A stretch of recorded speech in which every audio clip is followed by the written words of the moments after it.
लोकसभा निवडणुकीतल्या पराभवानंतर सुजय विखे यांनी आता मतदारसंघात जनसंपर्क वाढवण्याचा निर्णय घेतलाय आणि या पार्श्वभूमीवर सुजय विखे पाटील यांनी मिश्किल भाष्य केलं।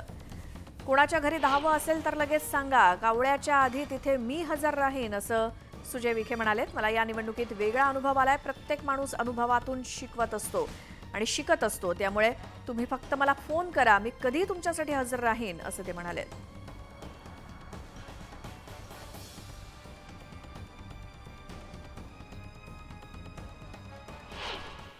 मी आहे उपलब्ध 24/7। आता मी ठरवलंय वाढदिवस हजर। आता हे डीपी आणि हे शामराव मला सांगू नका तुम्ही। दावा असेल लगेच सांगा, कावळ्याच्या अगोदर सुजय विखे पोहोचेल। कारण की हे मला अनुभव, आता शेवटी अनुभवातून माणूस शिकतो। लोकसभेमध्ये समोरचे आमचे मित्र होते ते याला काय म्हणतो आपण, नाही लंगर तोडतो, लंगर तोडायला पाठ चालू। आता हेच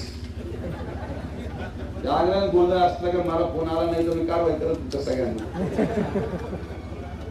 लंगर तोडायला मी येणार, माझा विश्वास ठेवा। तेव्हा समतोल ठेवणं फार कष्टाचं आणि क्लिष्ट आहे, पण आता कामं करून झाले, त्याचा परिणाम आपल्याला मिळाला। आता आपण संपर्क ठेवून पाहू आपल्याला काय मिळतंय।